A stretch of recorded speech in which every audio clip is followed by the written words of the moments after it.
pretty obvious set of circumstances here. The guys that started the game, learned some valuable things tonight about being ready to play right off the bat against a team that's very physical, innately very hungry, and very experienced. Even their young guys have, they've been through enough, so they know what being a veteran and being kind of playoff hardened is all about. So after 5 minutes, we were down 14 points. Made some pretty liberal, substitutions, and our second unit did a great job getting us back into the game at that point. And in the second half,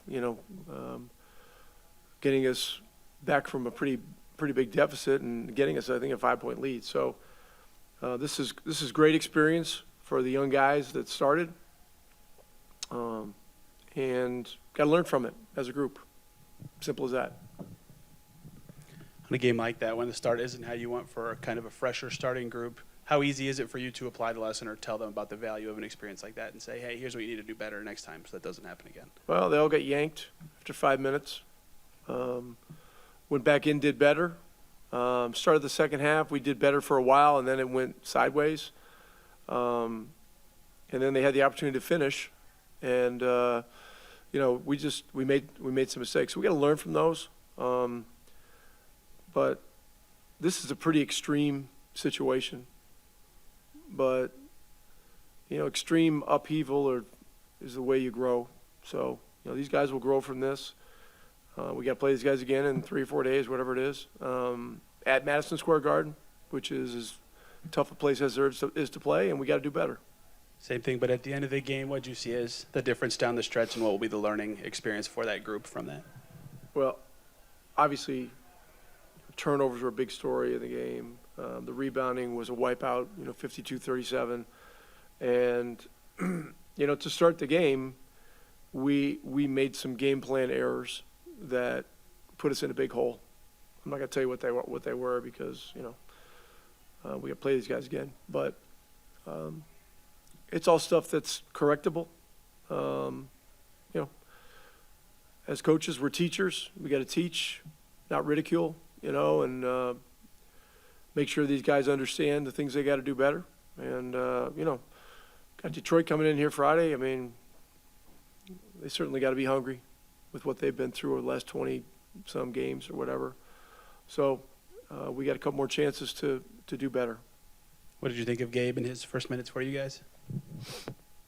I love Gabe. What's not to like about the guy? I mean, the guy's consistent. He's loyal. He's got a skill. He knows who he is as a player. Knows who he is as a teammate. Him banging in those. I think he made 3 threes. Is that what it was? Is that what it was? Yeah, the 3 threes in the first half were huge. To get us back, kind of in the conversation of being competitive in the game. And then, he just. He's been a real staple for the Mad Ants the last 2 years. He's a first-class person, a hell of a player, and this is a great opportunity for him and a great opportunity for our guys to play with another guy like this. You mentioned the second unit. Obviously, we've asked him about it a few times over the stretch, but TJ goes for 18 and 12. Again, how just high of a standard do you see him setting basically for the rest of these guys as this season hits its end? Yeah, I mean, he's just, gosh, I run out of adjectives to describe his, competitive excellence. And, through all this, he's gotten more, the nature of his defensive game was that he did a lot of gambling and, would, oftentimes throw the defense into rotation. He's been more solid, and he's been doing a much better job of taking his opportunities to make a play on the ball out of being in really good position to start with. And so it speaks to, his plus-minus stuff in a lot of these games, and it speaks to his growth as an NBA player, And the stuff that, our starting group went through tonight, it doesn't happen overnight. You don't just go through 4 or 5 games or 6 or 8 or 8 or 10 games of this kind of stuff and say that, you got it, because that's not what the NBA is. It's a constant wave of challenges coming at you all the time. It challenges everything. It challenges your, the human nature aspect of it when things are going well, and it challenges your ability to, read what defenses are doing. This was a great experience tonight for Ben, even though there were some difficult plays and some turnovers and stuff like that. But, going against this kind of team is probably about as hard as it gets. You mentioned the turnovers. I want to go back on those. I think that you guys had 17 and 15 of them more by starters. I mean, just to keep going. We had what? You had 17 turnovers, 15 of them by starters. What just sort of stood out to you? As I believe you. Okay. I mean, Yeah. What did you just see just go wrong for them on that end? I mean, just what kind of, did you see a trend of bad decisions, I guess, or just a lot of? Yeah, we had a few later in the game when we were clearly in a situation where we needed to take more risks, but we'll study all that stuff and get better from it. And look, we got a chance to play these guys again on Sunday, which is going to be another really good opportunity, a really good competitive opportunity for us. So we're going to have to be ready for that. We'll use this film, as a teaching tool for that. Scale it down and hit on the 2 or 3 most important aspects of it. I mean, the good news was we did a lot of good things offensively to score points against a very sticky defensive team. The turnovers, caused, a big pop of points. So, they had 20 turnovers, 20 points on 18 turnovers. And, we had 26 points on 17 turnovers. So, we did some good things in this game. Don't get me wrong. But, it's a first quarter league every bit as much as it is a fourth quarter league, and the starts to games, are always, put a microscope on where you're headed. With Gabe jumping in here late in the season, what was kind of your message to him about fitting in with everybody, and is it a situation knowing he's a sharpshooter where he kind of just has the green light out there? Yeah, I mean, look, you guys have been watching this all year. Who doesn't have the green light? That's how we play. We play a style where, guys are turned loose to play, to be fearless about playing to their strengths. That's what Gabe did. He went in there. I mean, he shot the ball 5 or 6 times from 3, made 3 of them. He had a couple of good drives. But he's not trying to do things that he's unable to do. And that's an important thing. And look, he's a 27, 28-year-old veteran. He's played a lot of professional basketball. And, he's a guy that some of our very young guys can learn from, So I'm happy for him. This is a wonderful opportunity for him. They just punched us in the mouth early, got off to a slow start. I don't think we was fully prepared to play as the starting unit, and that was our fault. That was the reason why we dug that hole and why we lost that game, is because, starters, we didn't really do our job today. What did you see that you guys did better after that? You climb all the way back. You were leading at times in the fourth quarter. What did you feel like gelled for the starting group later on in the game? I feel as though that we were just playing together, we was just going out there playing hard and just trying to, like I said, execute at a high ability, But, I mean, at the end we lost, Obviously the starters had the worst plus minus today, and that's something that we got to work on. You had 19 today. Where were you feeling comfortable that allowed you to kind of put your stamp on this one offensively? I was just playing my game, I mean, I ain't go outside my box. I ain't do nothing crazy.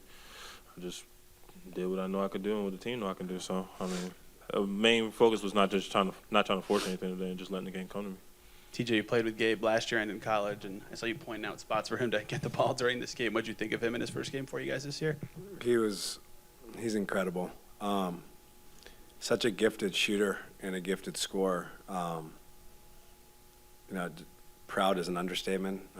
Me and him go way back, and to see him come in an NBA game and hit the ground running, it's not surprising, but it's awesome to see. To keep rolling on it, but what does that take? You know, I mean, it's obviously he's been around, you know, with the Mad Ants. It's not like he's been totally distant from you guys, but still to jump in and get some level of chemistry in the span of probably, you know, a week that he's actually been with this team. I feel like it just shows his level of professionalism, having to sit out, the last 2 games, and getting thrown into the fire and just being ready for his shot, ready for his moment. And that's what this is all about, taking advantage of your opportunity. And he certainly did that tonight. You know, it was really fun to watch, and he helped our unit a lot. So obviously 18 and 12 for you tonight, and as the second unit, I think everybody was at least +6. A bunch of you guys were at plus double figures. I mean, just what did you like about what you were able to do individually, but just what you guys were able to do as a group to kind of get you guys back in it? No, it was just we were playing unselfish. We were moving the ball, getting out and running, and when we do that, we're at our best. You know, it's not about one person. It's about the collective, and when we get the ball side to side and, you know, get people touching it, you know, a lot of teams struggle to guard it. I think we asked about this on Sunday, the balance. I think you guys had all 10 guys on the floor scored at least 8 tonight. Nobody scored 20. Everybody's kind of in 8 guys are in double figures. I guess is that I guess an important thing that you guys take away from this stretch is how much ball sharing there's been. Yeah, you know, like I said, when you got a bunch of guys scoring as much as you said, that just shows how much we're moving the ball and making the extra pass and, you know, just playing for one another. So who cares if a guy doesn't score over 20 if the collective is scoring like that? It just kind of proves how unselfish we're playing. So quickly, obviously, gives you guys some trouble with 39. Just what made him so tough to guard and so tough to keep out of the lane? Yeah, I mean, he just had a great night. You know, he was scoring from 3 levels and just a really, really good player. You know, when a guy gets rolling like that and into a rhythm, it's a little late to try to stop it, you know, when a guy's in a zone like that. So, you know, credit to him. You know, he's a really good player and has been a really good player since he's stepped foot in the league. Yeah, you know, it was special for me just to be able to get back after a year of, you know, not being there, putting in a lot of work this summer, this offseason, just to try and get back, and for the Pacers to give me this opportunity. Just grateful, not only to the organization, but to the guys out here. You know, letting me come out here and make me feel a part of the team is special for sure. Anybody who's seen your game, seen you play, probably wasn't surprised by your performance today. But maybe some new fans here watching you for the first time, it looked like you were comfortable out there, and that three-point shot always an area where you're comfortable. Yeah, most definitely. You know, that's where my bread and butter is. I know what I'm going to bring to the table game in and game out. So, like I said, my teammates were able to find me tonight, and I was able to knock down some shots. Yeah, you know, the guys in this locker room, they know what I can do, and they're going to find me in the right spots to make sure I get those open shots. So, yeah, maybe not everybody in the arena knew, but hopefully after tonight they know now. Challenging at all for you to get an opportunity like this, to understand how important it is, but to not try to do too much at the same time, to play within yourself? Yeah, most definitely. You know, at the end of the day, you have to realize, like, the position you're in, right? Like, there's only 3 games left. There's only so much you can do as a basketball player coming up from the G. So, like you said, just not do too much, don't do too little either. You don't want to go out there and just be a ghost and, oh, well, you didn't do anything out there. You know, you don't want to be that guy either. So I give myself a lot of confidence. I bring that, I exude that wherever I go. So I'm just glad that I was able to bring that out tonight. A couple more opportunities coming up for you Friday, Sunday. What more are you looking to show? Just continue to grow, continue to get better, continue to show these guys I belong here, continue to show that, you know, I can play at this level game in and game out, that you don't need to just give me 3 games. I can do this for 82. So, again, just grateful and for the opportunity and for what they were able to do for me. Rebounding, you got to move the ball better, playing as a team. That's it. Do you feel like this younger starting 5 has kind of gelled and grown in the way you would have hoped since it's been implemented these last 10 or so games? Yeah, for sure. I mean, you always takes practice, you know, playing with new groups, new lineups, new experiments. So everybody's learned a lot. Everybody's been playing different roles and expanding their roles, and everybody's just working to get better. Young Knicks team has a lot of quick guys. That those guards both had 30 plus. What is so tricky and shifty about those guys? When they play hard, real skilled guys. Hard to keep in front. They're quick. They got a good first step. Got good finishing around the rim, and then they both can shoot the ball. So we got to do a better job of containing them. But luckily, we get another chance in 2 days. So for 4. I think the last couple games, I think you guys had 7, 8 scores in double figures. I don't know if you've had any in 20 the last couple. And like the balance of the scoring, just what does that say for, again, sort of the chemistry and how well the ball is being shared? Yeah, I mean, we're playing together. Like, gotta move the ball, gotta move the defense, make life easier for everybody, and get the best quality shot you can in each possession. So, you know, as long as we gotta keep that up and get better at that as well. So. Was it cool to see Gabe York step in here? Yeah, for sure. Yeah, I was asking him both games. I was like, when are you suiting up, man? You just riding along. But you know, he came in aggressive, shooting the ball, and that's big time for a guy to be, you know, just get signed, step into the game, and shoot 5 quick ones. You know, make 3 of them. Like everybody, like that's huge. Get 2 charges. You know, like big time plays. You didn't overlap with him last year like everybody else, so this was your first impression. What did you think of that style that he has? No, yeah. I mean, I've always watched. Not always, but I've watched Gabe throughout the season, so I know what he can do. Yeah.